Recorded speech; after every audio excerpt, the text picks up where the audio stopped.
BJP, Bajrang Dal ಮತ್ತು VHP ಅವರು ನಕಲಿ ಹಿಂದೂಗಳ. ಬಿಜೆಪಿ ಅಧಿಕಾರಕ್ಕೆ ಬಂದ್ರೆ ಹುಂಡಿ ಕಳ್ಳರಿದ್ದಾರೆ ಎಂದು ಫಲಕ ಹಾಕಬೇಕಾ? ಬಿಜೆಪಿ ನಾಯಕರ ವಿರುದ್ಧ ಕಾಂಗ್ರೆಸ್ ಮುಖಂಡರು ಕೆಂಡ. ಬಿಜೆಪಿ, ಬಜರಂಗ ದಳ ಮತ್ತು ವಿಎಚ್ಪಿ ಅವರು ನಕಲಿ ಹಿಂದೂಗಳ. ಬಿಜೆಪಿ ಅಧಿಕಾರಕ್ಕೆ ಬಂದ್ರೆ ಹುಂಡಿ ಕಳ್ಳರಿದ್ದಾರೆ ಅಂತೇಳಿ ಫಲಕ ಹಾಕಬೇಕಾ?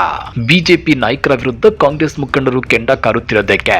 ಶ್ರೀರಾಮನ ಹೆಸರಲ್ಲಿ ಅಧಿಕಾರ ಹಿಡಿಯಲು ನೋಡೋ ಬಿಜೆಪಿ ನಾಯಕರು ಈಗ ಅಯೋಧ್ಯೆಯ ಶ್ರೀರಾಮ ಮಂದಿರದಲ್ಲಿ ನಡೆದ ಕಾಣಿಕೆ ಹಣ ಕಳ್ಳತನದ ಬಗ್ಗೆ ಅದೇಕೆ ಉಸಿರು ಬಿಡುತ್ತಿಲ್ಲ?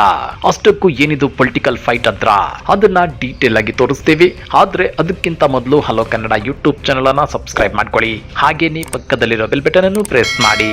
ಆಕ್ರೋಶ, ಜನಾಕ್ರೋಶ, ದೇಶದ ಕೋಟಿ ಕೋಟಿ ಹಿಂದೂಗಳ, ಅದರಲ್ಲೂ ಶ್ರೀರಾಮ ಭಕ್ತರ ಆಕ್ರೋಶ ಕಟ್ಟೆಯೊಡೆದಿದೆ.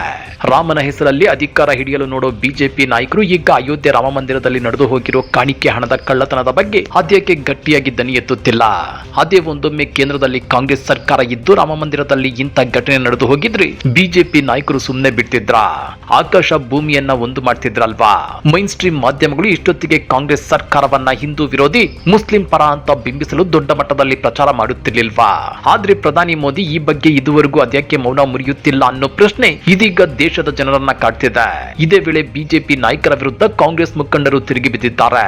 ಅದರಲ್ಲೂ ಕೆಪಿಸಿಸಿ ಅಧ್ಯಕ್ಷ ಬಿಕೆ ಹರಿಪ್ರಸಾದ್ ಅವರಂತೂ ಬಿಜೆಪಿ ನಾಯಕರ ವಿರುದ್ಧ ಅಕ್ಷರಶಃ ಕೆಂಡ ಕಾರುತ್ತಿದ್ದಾರೆ. ಭಾರತವನ್ನ ಮೊಹಮ್ಮದ್ ಗಜ್ನಿ 17 ಬಾರಿ ಲೂಟಿ ಮಾಡಿದ್ದಾನೆ ಅಂತ ಓದಿದ್ದೇವೆ. ಅವರನ್ನ ಬಿಟ್ಟರೆ ದೇವಸ್ಥಾನಗಳನ್ನ ಅತಿ ಹೆಚ್ಚು ಲೂಟಿ ಮಾಡಿರುವವರು ಆರ್ಎಸ್ಎಸ್ ಹಾಗೂ ಬಿಜೆಪಿ ಅವರು. ದೇವರ ಬಗ್ಗೆ ಇವರು ನಮಗೆ ಪಾಠ ಮಾಡ್ತಾರೆ ಅಂತೇಳಿ ಕೆಪಿಸಿಸಿ ಅಧ್ಯಕ್ಷ ಬಿಕೆ ಹರಿಪ್ರಸಾದ್ ಆಕ್ರೋಶ ವ್ಯಕ್ತಪಡಿಸಿದ್ದಾರೆ.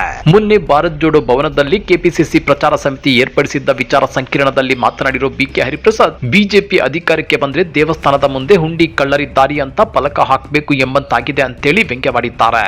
ಅಷ್ಟೇ ಅಲ್ಲ, ಬಿಜೆಪಿ ಅವರು ಮಾಡಿರುವ ಜಾತಿ ಧರ್ಮದ ಹೆಸರಿನ ಗಲಾಟೆಯಲ್ಲಿ ಜೈಲಿಗೆ ಹೋಗುವವರು ದಲಿತರು, ಶೂದ್ರರು.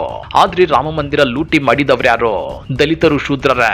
ದೇವಸ್ಥಾನ ಕಟ್ಟಲು ಹೊರಟವರೇ ಲೂಟಿ ಹೊಡೆದಿದ್ದಾರೆ. ಆದ್ರೂ ಪ್ರಧಾನಿ ಮೋದಿ ತುಟಿ ಬಿಚ್ಚುತ್ತಿಲ್ಲ. ಇದಕ್ಕೆ ಹೊಣೆ ಯಾರು ಅಂತೇಳಿ ಬಿಕೆ ಹರಿಪ್ರಸಾದ್ ಪ್ರಶ್ನೆ ಮಾಡಿದ್ದಾರೆ. ಜೊತೆಗೆ ಈ ದೇಶದಲ್ಲಿ ಬರೀ ಬಿಜೆಪಿಯವರು ಮಾತ್ರ ಹಿಂದೂಗಳಲ್ಲ, ಕಾಂಗ್ರೆಸ್ನಲ್ಲೂ ದಂಡಿಯಾಗಿ ಹಿಂದೂಗಳಿದ್ದಾರೆ. ನಾನು ಕೂಡ ಹಿಂದುವೆ. ನಾನು ಹೆಮ್ಮೆಯಿಂದ ಹಿಂದೂ ಅಂತ ಹೇಳಿಕೊಳ್ಳುತ್ತೇನೆ.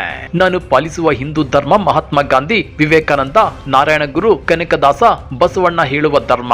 ಗೋಡ್ಸೆ, ಹೆಗ್ಡೆವಾರ್ ಹೇಳುವ ಹಿಂದೂ ಧರ್ಮ ಪಾಲಿಸಲ್ಲ ಅಂತೇಳೋ ಮೂಲಕ ಬಿಜೆಪಿ ನಾಯಕರಿಗೆ ಬಿಕೆ ಹರಿಪ್ರಸಾದ್ ತಿರುಗೇಟನ್ನ ಕೊಟ್ಟಿದ್ದಾರೆ. ಕೆಪಿಸಿಸಿ ಪ್ರಚಾರ ಸಮಿತಿಯ ಕೆಲಸ ಕಾಂಗ್ರೆಸ್ ಸರ್ಕಾರದ ಆಚಾರ ವಿಚಾರ ಪ್ರಚಾರ ಮಾಡೋದು.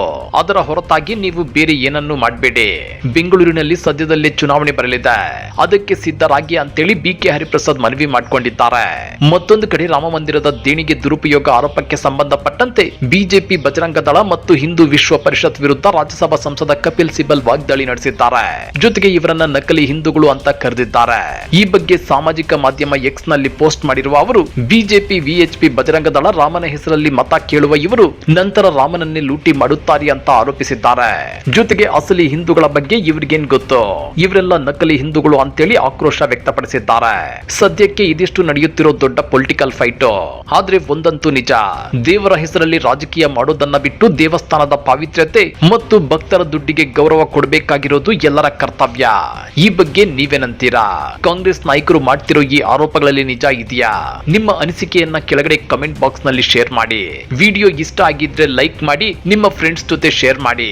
ಹಾಗೇನೇ ಚಾನೆಲ್ಗೆ ಸಬ್ಸ್ಕ್ರೈಬ್ ಆಗೋದನ್ನ ಮರಿಬೇಡಿ. ಮುಂದಿನ ವಿಡಿಯೋದಲ್ಲಿ ಸಿಗೋಣ. ಜೈ ಹಿಂದ್, ಜೈ ಕರ್ನಾಟಕ.